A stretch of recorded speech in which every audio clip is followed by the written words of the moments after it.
So, this episode's gonna be again a single episode. Well, it's actually gonna be another episode, me playing some chess, talking about some self-development stuff.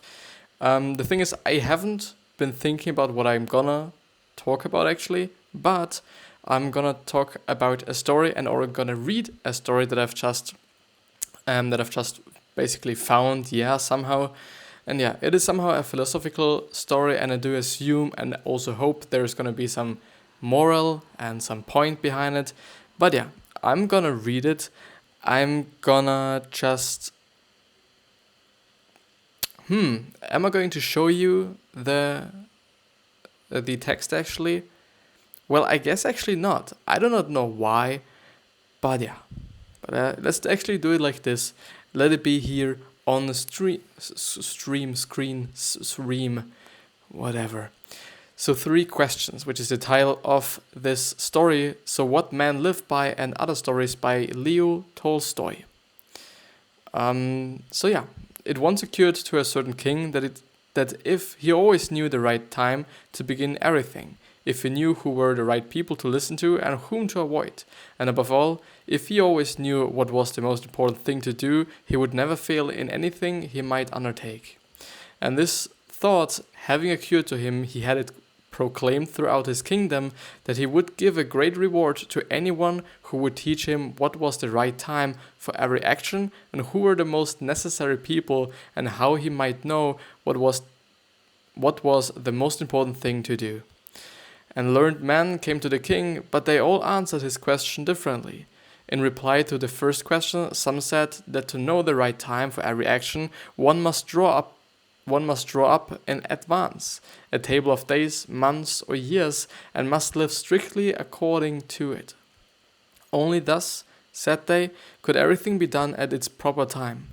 Others declared that it was impossible to decide beforehand the right time for every action, but that not letting oneself be absorbed in the idle pastimes, one should always attend to all that was going on, and then do what was most needful. Others again said that however attentive the king might be to what was going on, it was impossible for one man to decide correctly the right time for every action, but that he should have a council of wise men who would help him to fix the proper time for everything. But then again, others said there were some things which could not wait to be laid before a council, but about which one had once to decide whether to undertake them or not. But in order to decide that, one must know beforehand what was going to happen. It is only magicians who know that. And therefore, in order to know the right time for every action, one must consult magicians. Equally various were the answers to the second question. Some said the king most needed were the counselors, others the priests, others the doctors, while some said the warriors were the most necessary. To the third question, as to what was the most important occupation, some replied that the most important thing in the world was science. Others said it was skill in warfare, and others again that it was religious worship. All the answers being different, the king agreed with none of them and gave the reward to none. But still wishing to find the right answer to his question, he decided to consult a hermit, widely renowned for his wisdom. The hermit lived in a wood which he never quitted, and he received none but common folk. So the king put on simple clothes, and before reaching the hermit's cell, dismounted from his horse, and leaving his bodyguard behind, went on alone.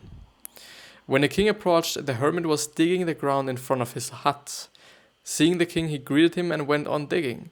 The hermit was frail and weak, and each time he struck his spade into the ground and turned a little earth, he breathed heavily. The king went up to him and said, "I have come to you, wise hermit, to ask you to answer 3 questions. How can I learn to do the right thing at the right time?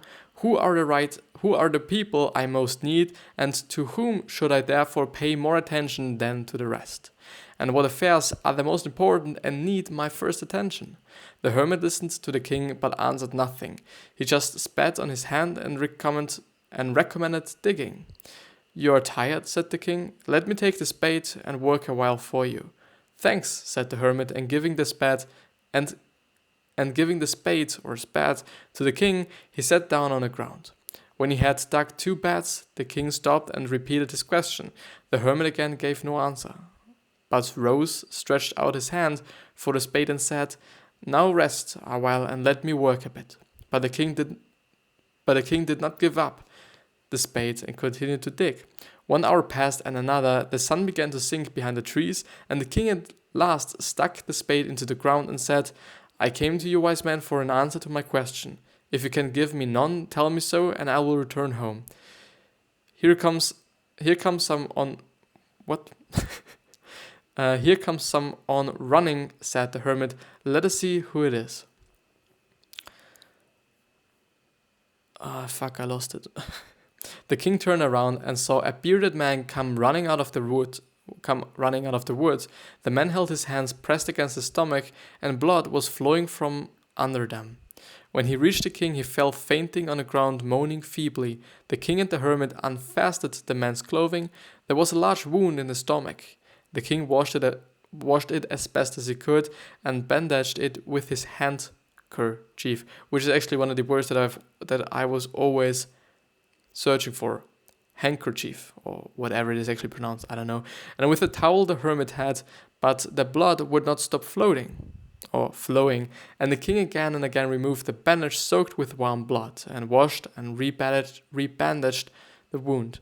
When at last the blood ceased flowing, the man revived and asked for something to drink. The king brought fresh water and gave it to him. Meanwhile the sun had set, and it had become cool. So the king, with the hermit's help, carried the wounded man into the hut and laid him on a bed. Laying on a bed, the man closed his eyes and was quiet. But the king was so tired with his walk and with the work he had done that he crouched down on the threshold and also fell asleep, so soundly that he slept all through the short summer night. When he woke in the morning, it was long before he could remember where he was or what was the strange bearded man lying on a bed and gazing intently at him with shining eyes. "Forgive me," said the bearded man in a weak voice, when he saw that the king was awake and was looking at him. "I do not know you and have nothing to forgive for you," said the king. "You do not know me, but I know you. I am the enemy of yours who swore to revenge himself on you because you executed his brother and seized his property. I knew you had gone alone to see the hermit, and I resolved to kill you on your way back. But a day passed and you did not return, so I came out from my ambush to find you, and I came upon your bodyguard, and they recognized me and wounded me. I escaped from them, but should have bled to death had you not dressed my wound. I wished to kill you, and you have saved my life now. Now if I live and if you wish it, I will serve you as your most faithful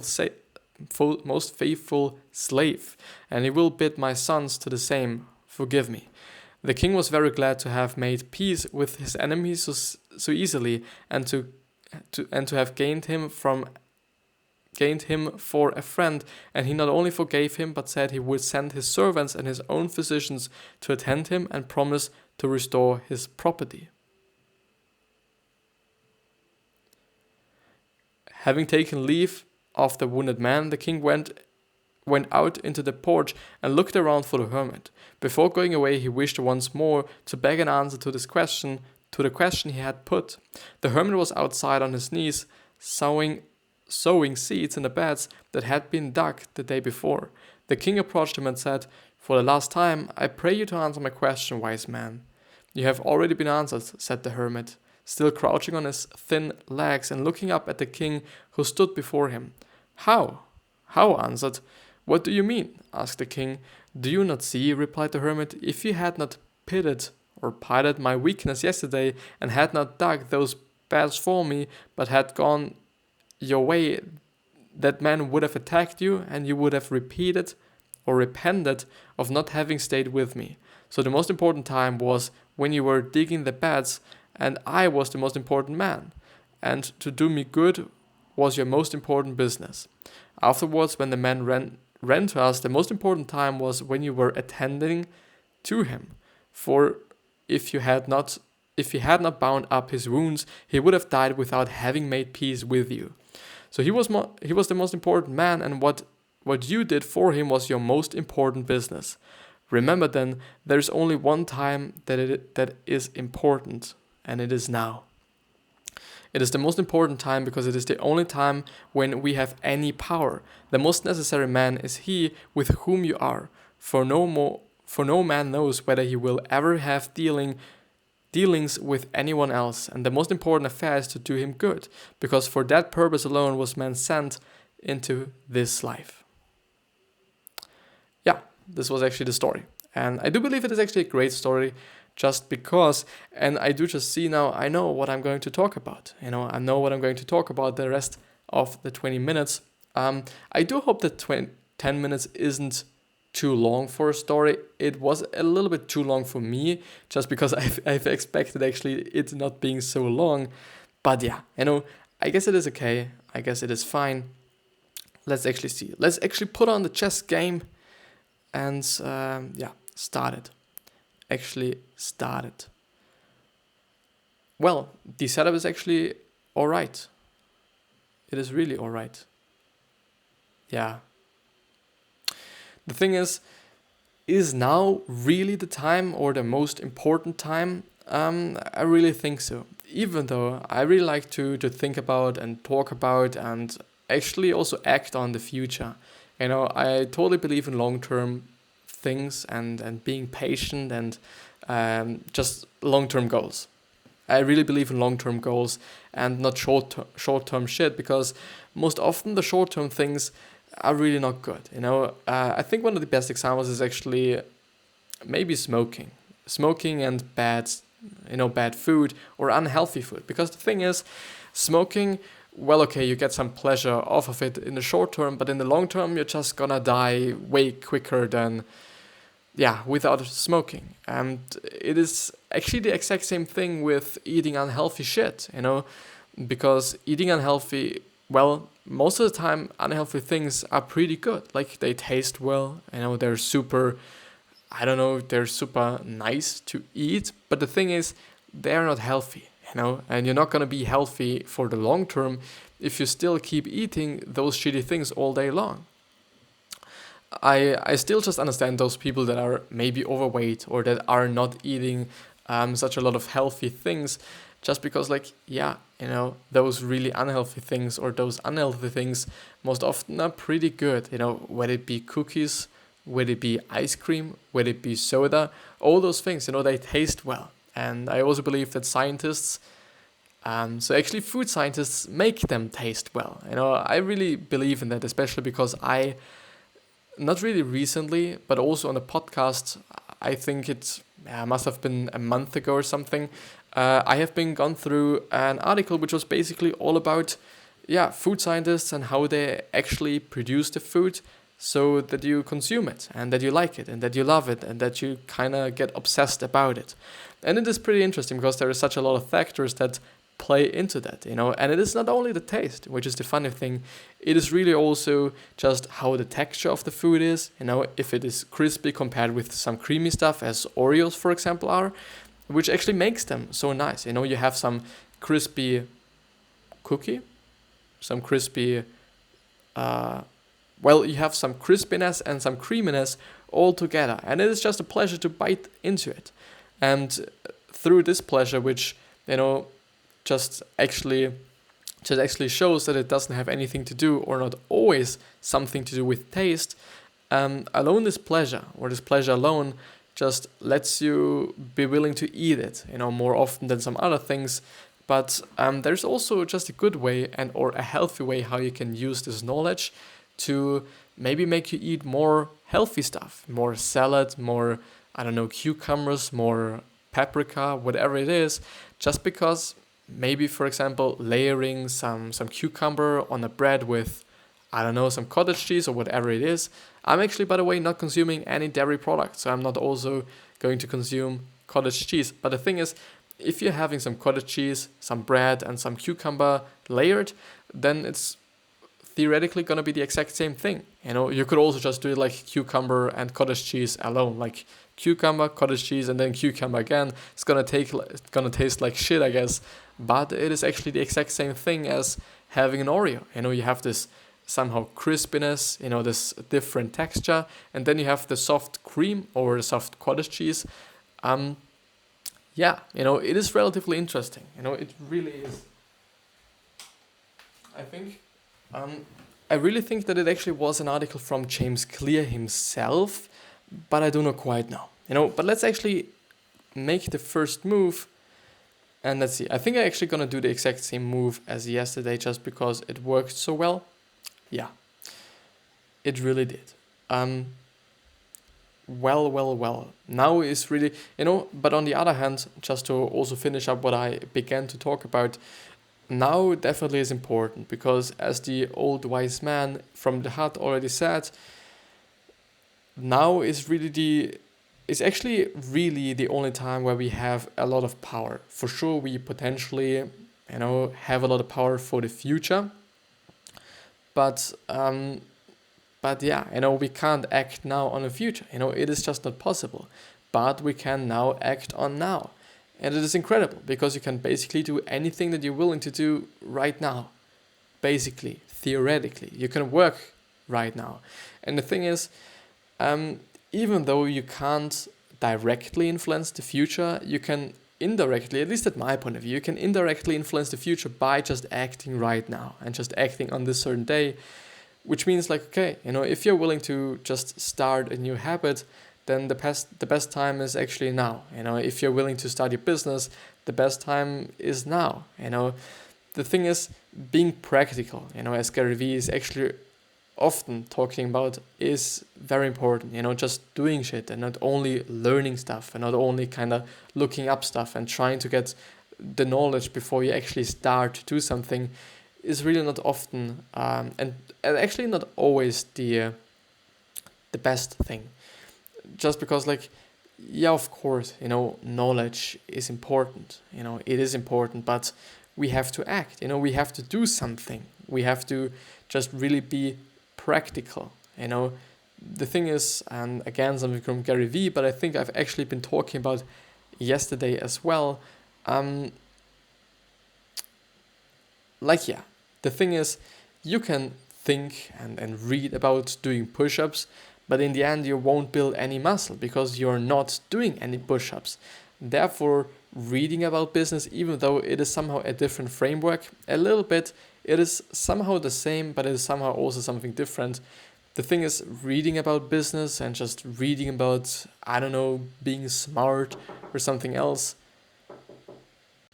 it is really we have to do something, thinking and reading about push-ups and all the other things that might be mental and actually also physical. It won't just give you what you're willing to have. It won't give you that six-pack. It won't give you that whatsoever. It won't just happen. It is what it is, because you just have to do something. And I kind of believe, even though, as I said, it is somehow a little bit of a different framework, it is also the same for, having a business and all the other things that people actually like to read about. I really do not have anything against knowledge. Knowledge is great. Knowledge is also very important. For example, I really like to have some knowledge before I actually start doing something. Which means, for example, when it's about designing something for a company or a client that I do not know anything about. I do not know anything about the field they're in. I do not know anything about just the client itself or the client himself or herself or whatever. Then it is really important for me, at least, to actually get some basic knowledge and basic information before I actually start doing something.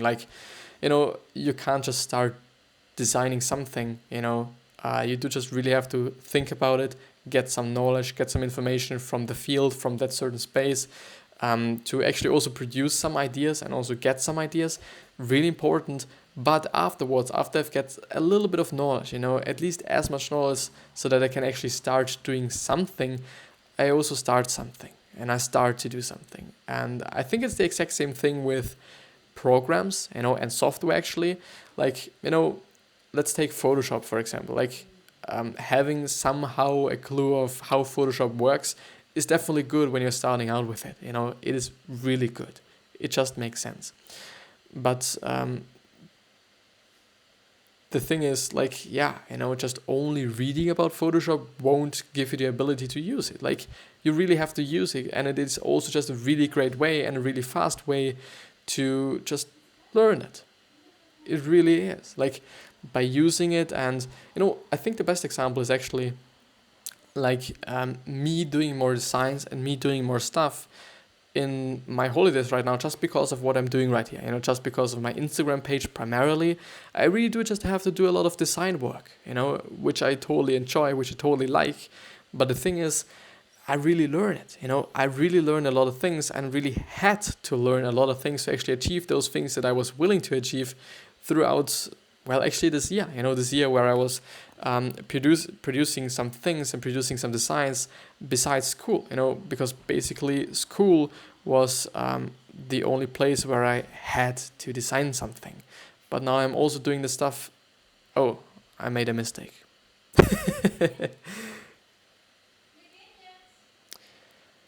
Yeah, I made a mistake. It is not good. Fuck.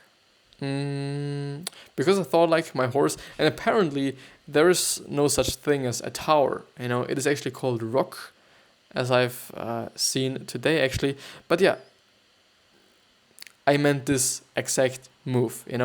Exchanging the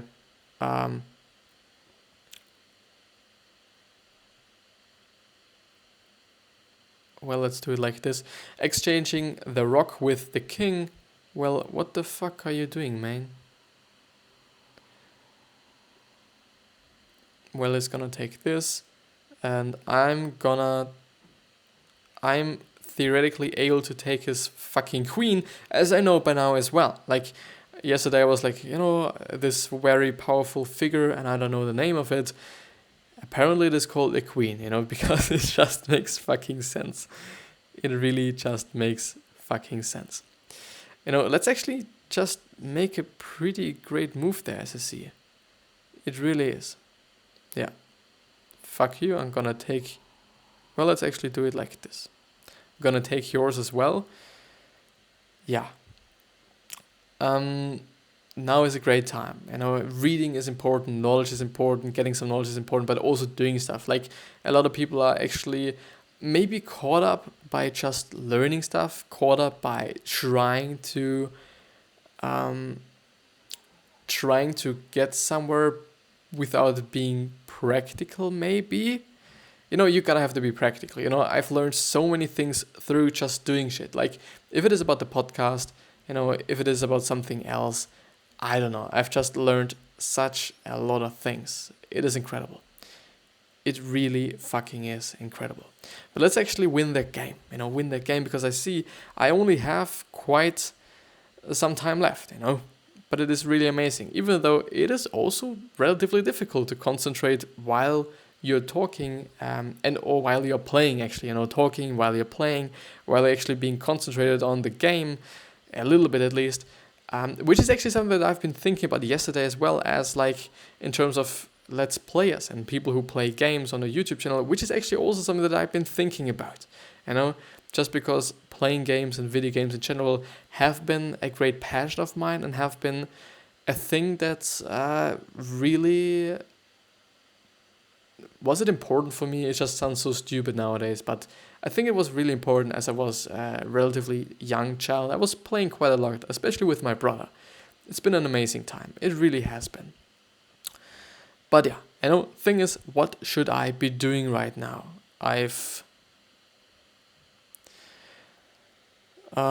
Is there any smart move that I could be doing right now? I could be doing something like... But it's gonna take my fucking shit.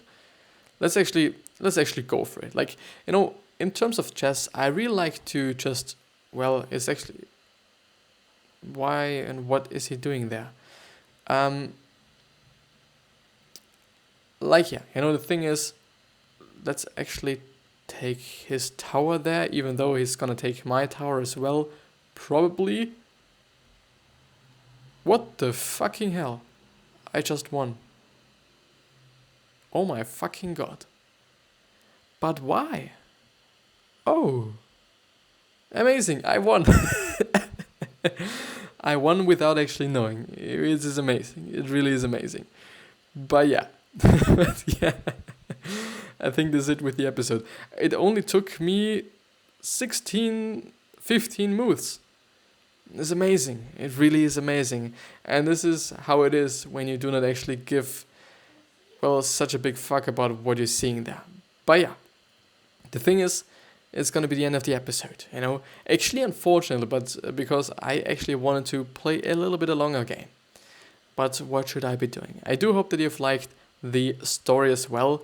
But yeah, you know, I wish you the best health, wealth, happiness, and success. And I also hope that you're going to remind yourself on how you're gonna be remembered, which means your legacy.